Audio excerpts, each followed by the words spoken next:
السلام علیکم، بسم اللہ الرحمن الرحیم۔ آج میری ویڈیو کا عنوان ہے سورۃ النور کا تعارف۔ اس سورت مبارکہ کا نام سورۃ النور، سورت کی آیت نمبر 35 کے الفاظ اللہ نور السماوات والارض سے ماخوذ ہے۔ اس کے رکوعوں کی تعداد 9 اور اس کی آیات کی تعداد 64 ہے۔ یہ سورت مبارکہ غزوہ بنو مصطلق کے بعد نازل ہوئی۔ غزوہ بن مصطلق کے بارے میں محققین کے تحقیق شدہ بیانات کے حوالے سے فیصلہ کن رائے یہ ہے کہ یہ غزوہ خندق 5 ہجری کے بعد شعبان 1 ہجری میں واقع ہوا۔ اس غزوے کے بعد واقعہ افق رونما ہوا۔ سورت میں اس واقعے کا تفصیلی ذکر موجود ہے۔ جس وقت یہ سورت مبارکہ نازل ہوئی اس وقت حق اور باطل کی کشمکش اس مرحلے تک پہنچ چکی تھی کہ کفار پر یہ بات واضح ہو گئی تھی کہ مسلمانوں کا مقابلہ کرنا ان کی بس کا روغ نہیں ہے۔ تعداد، اسلحہ، ساز و سامان، معاشی وسائل کی موجودگی بلکہ فراوانی اور تمام گروہوں کے گٹھ جوڑ کے باوجود مسلمانوں پر غلبہ پانا اب انہیں بھی ناممکن نظر آ رہا تھا۔ نبی کریم صلی اللہ علیہ وسلم نے بھی جنگ خندق میں کفار کی شکست کے بعد یہ فرما دیا تھا کہ اب قریش ہمارے اوپر حملہ نہیں کریں گے بلکہ اب تم ان پر چڑھائی کرو گے۔ اب دشمن کی حکمت عملی یہ بن گئی تھی کہ مسلمانوں کو جو اخلاقی برتری حاصل ہو چکی ہے وہ اخلاق کے جس بلند مرتبے پر فائز ہیں باہم شیر و شکر ہیں، اور وہ باطل کو اب کچھ نہیں سمجھتے۔ اس کا مقابلہ میدان میں کرنے کی بجائے اب انہوں نے نہایت گھٹیا حکمت عملی اختیار کر لی تھی کہ نبی کریم صلی اللہ علیہ وسلم کی ذات گرامی پر کیچڑ اچھال کر اپنے دل کی بھڑاس نکالیں اور دل میں بھرے تعصب کی آگ کو ٹھنڈا کر سکیں۔ انہوں نے حضرت زینب بنت حجش سے نبی کریم صلی اللہ علیہ وسلم کی شادی کے حوالے بد کلامی کی۔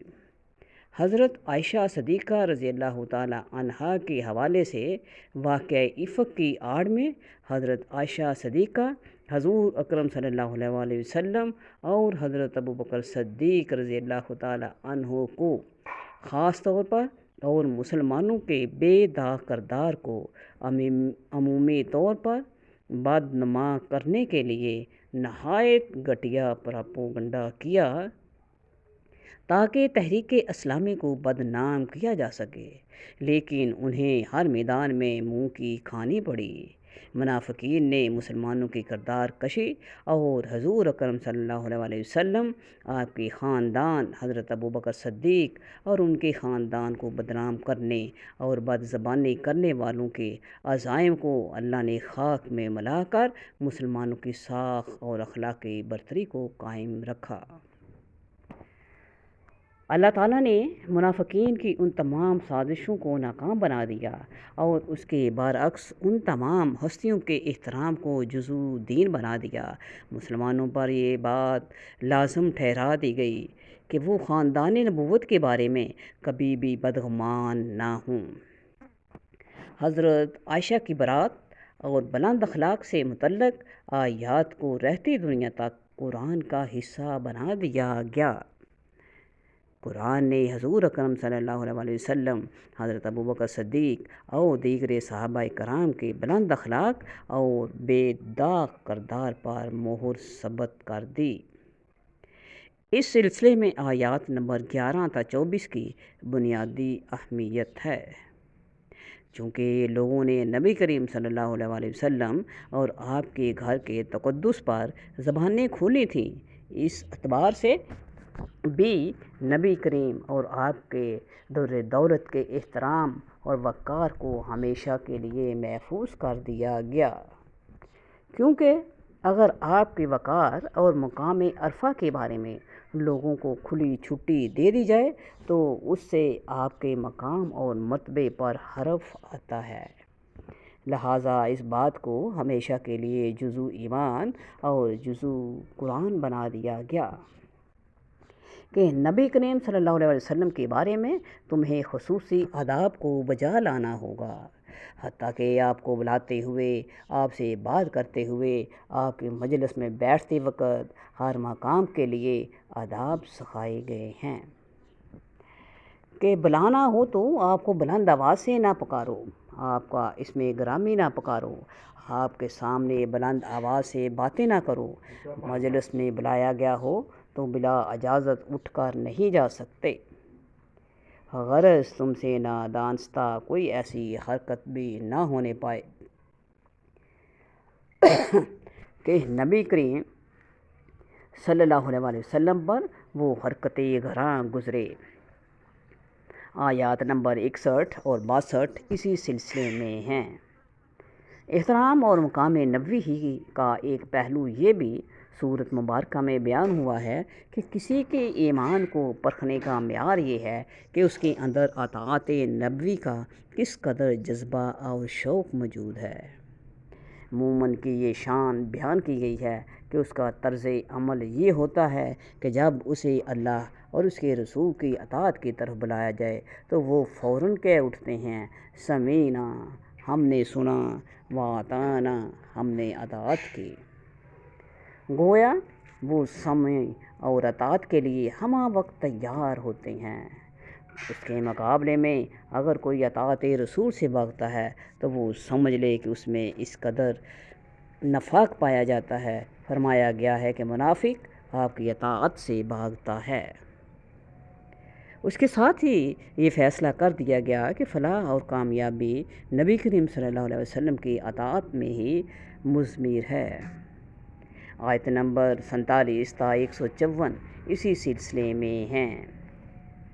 آداب معاشرت اس صورت کا اہم ترین موضوع ہے۔ مسلمانوں کو حکم دیا گیا ہے کہ وہ دوسروں کے گھروں میں داخل ہونا چاہیں تو بلا اجازت کسی کے گھر میں نہ گھس جائیں۔ اجازت لینے کے آداب بھی سکھلائے گئے۔ اس اقدام سے لوگوں کے انفرادی حقوق محفوظ ہوئے، ان کا حق تخلیہ محفوظ ہوا، تہذیب و شائستگی کو فروغ حاصل ہوا۔ اس سلسلے کے نمایاں احکام درج ذیل ہیں۔ کسی کے گھر میں اجازت لے کر داخل ہوں۔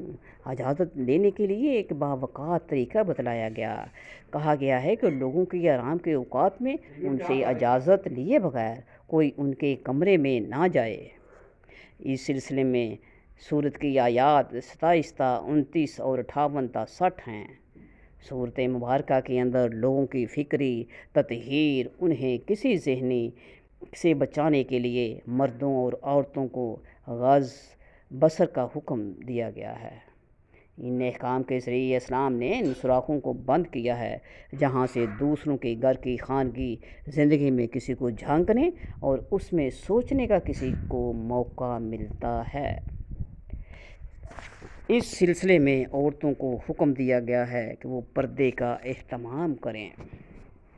اگر کسی غیر مرد سے بات کرنے کی ضرورت ہو تو کس طرح کریں؟ عورت کو بتلایا گیا ہے کہ اس نے اپنے جسم کو کس حد تک چھپانا ہے۔ آیات 31 اور 132 اسی سلسلے میں ہیں۔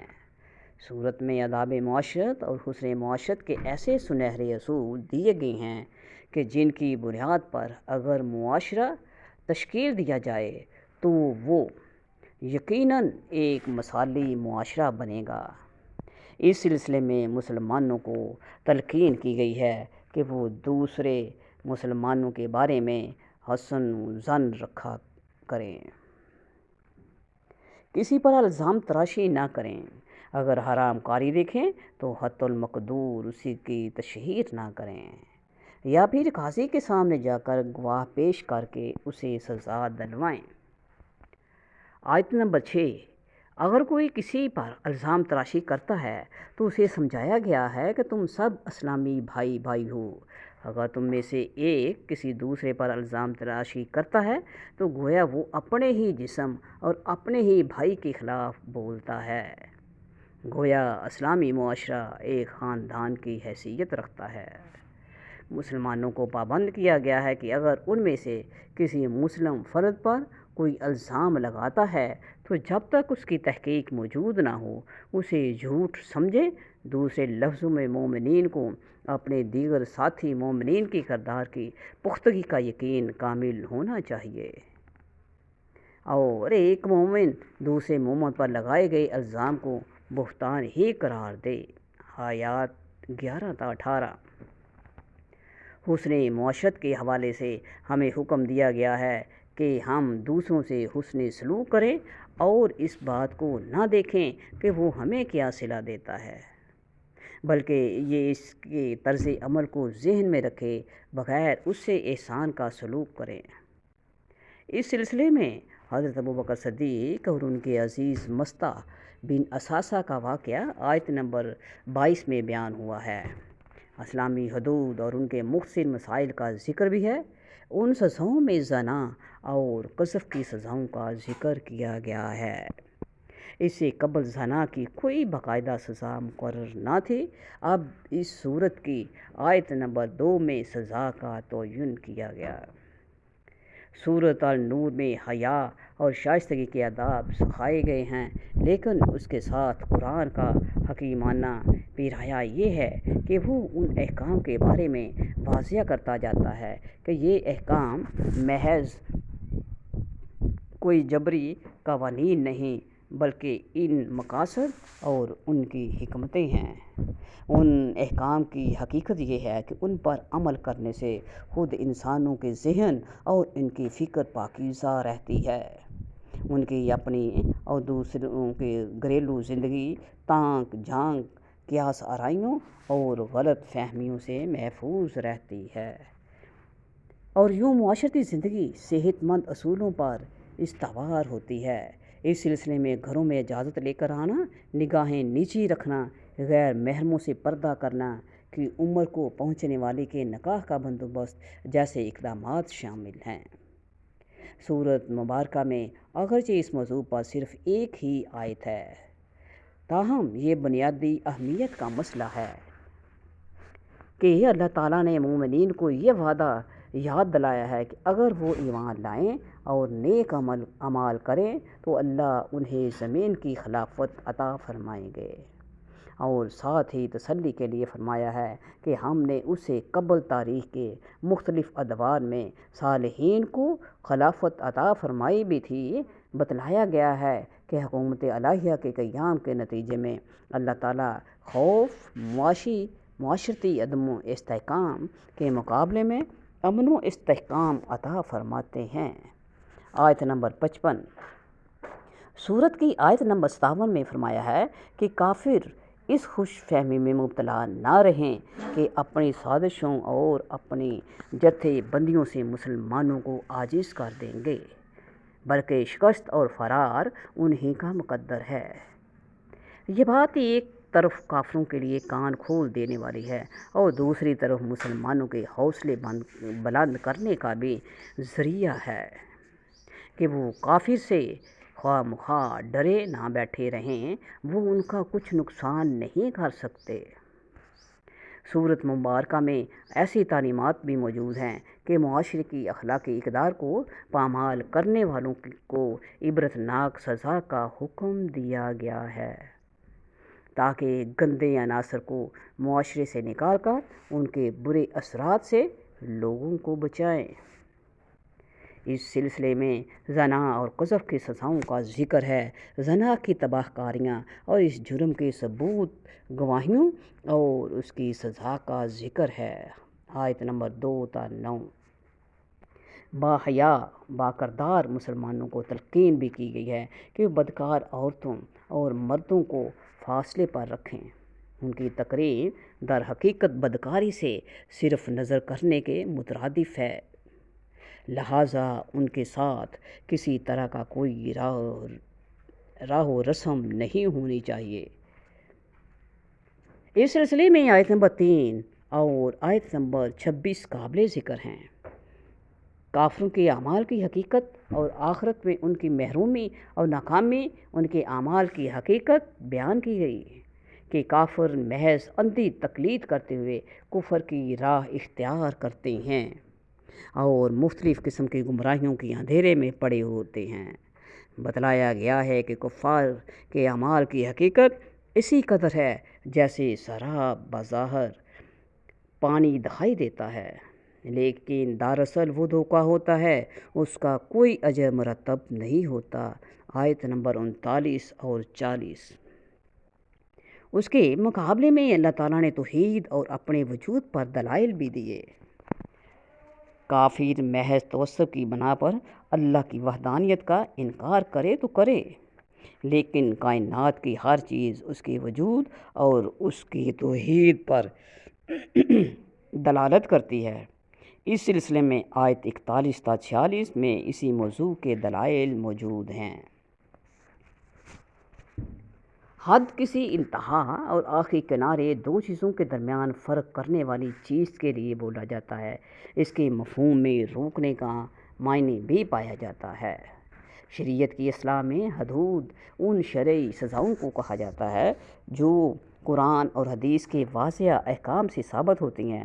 ان میں تبدیلی کا اختیار کسی کو بھی حاصل نہیں ہوتا، کیونکہ یہ معین سزائیں ہیں جو اللہ نے کسی حکمت کے تحت خود مقرر کی ہیں۔ حد کی تعریف یوں کی گئی: عفو بات مقدرات یجب حقا للہ، ایسی سزا جو اللہ تعالیٰ کے حق کے طور پر واجب کی گئی ہے۔ تعزیر غیر معین سزا کو کہتے ہیں۔ قاضی اپنے ثوابدید سے جرم کی نوعیت کو دیکھتے ہوئے سزا کم یا زیادہ کر سکتا ہے۔ یہ سزا گویا اتحادی ہے جس میں کمی بیشی ہو سکتی ہے۔ حد کے تحت دی جانے والی سزا کے لیے لازم ہوتا ہے کہ مجرم نے ایک مخصوص قسم کا جرم ایک مخصوص حد تک کیا ہو۔ مثلا چوری کی ہو تو ایک مخصوص مالیت کی چیز کسی کی حفاظت سے خفیہ طور پر اٹھائی ہو، اور پھر یہ جرم شریعت کی بیان کردہ معیار کے مطابق گواہوں کے ذریعے ثابت ہو گیا ہو۔ لیکن اگر کسی نے جرم تو کیا ہے لیکن اس درجے کا جرم نہیں کیا کہ اس پر حد لاگو کی جا سکے، تو ایسی صورت میں مجرم کو چھوڑ نہیں دیا جاتا بلکہ اسے حد سے کم تر سزا دی جاتی ہے۔ اس سزا کا تعین جج جرم کی نوعیت کو دیکھ کر کرتا ہے۔ اس سزا کو تعزیر کہتے ہیں۔ قرآن مجید میں حسب ذیل حدود بیان ہوئی ہیں، جن میں دو سورۃ نور میں ہیں۔ حد سرقہ یعنی چوری کی سزا ہاتھ کاٹنا، حد حرابہ رہ زنی کی سزا قتل کرنا، سولی چڑھانا، مخالف سمتوں سے پاؤں اور ہاتھ کاٹنا۔